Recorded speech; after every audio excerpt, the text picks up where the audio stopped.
ماستربیوشن یا خود ارضایی څه ده او څه زیانونه لري؟ ماستربیوشن یا خود ارضایی په افغانستان کې اوسمهال شاوخوا 88 سلنه هلکان او 20% نجونې پرې اخته دي.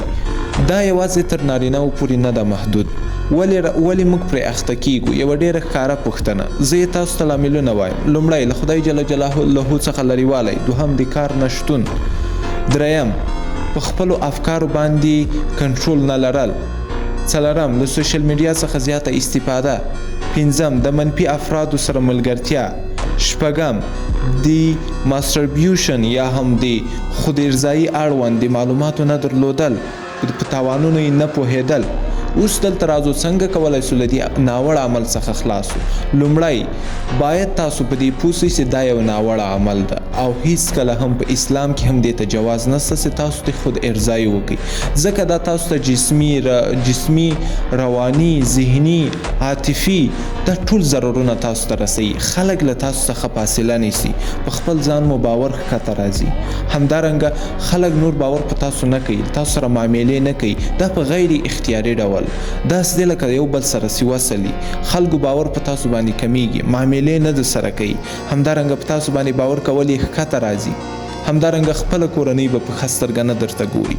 اوس دلته راځو چې څنګه کولی سو له دې ناوړه عمل نه خلاص سو. یو څو نقطې زه تاسو ته ښیم، تاسو یې عملي کړئ. لومړی کوشش وکړئ خدای ته نږدې سئ. خدای جل جلاله خپله وایي لمونځ کول یا هم زما عبادت تاسو له منکراتو څخه ژغوري.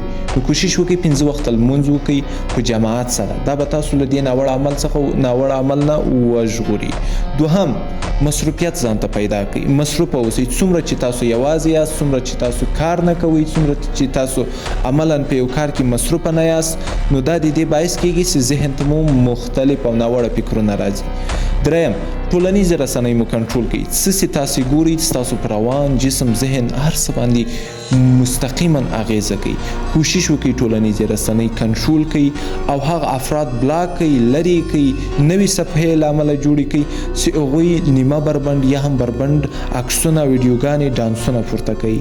څلورم منفي افراد، هغه افراد چې مثلا دوی تاسو ته ذوق یا هم منفي خبرې کوي، د سکس اړوند خبرې کوي، یا هم د نور داسې الفاظ استعمالوي چې هغه تاسو دې ته جلبوي تر څو تاسو دا شی وګورئ یا هم دا سکس وګورئ، بربند فلمونه وګورئ. پنځمه تر ټولو مهمه خبره، ستاسو باید د دې اړوند مطالعه وکړئ. د اسلام له نظره باید مطالعه کړئ، د طب له نظره مطالعه کړئ، د شخصیت له نظره باید مطالعه کړئ، ځکه اسلام هم جواز نه ده ورکړی. طب هم که چیرې تاسو پوه سئ چې څه ضررونه لري، ان هیڅکله به په هیڅ ډول شرایطو کې هم ورنږدې نه سئ. همدارنګه د شخصیت له نظره که چیرې تاسو د عمل بار بار تکرار کړئ، تاسو خپل حیثیت په ټولنه کې له لاسه ورکوئ. کوشش وکړئ له خود ارضایي څخه ځان وساتئ. نو ډېره مننه. ویډیو مو له ملګرو سره هم شیر کړئ.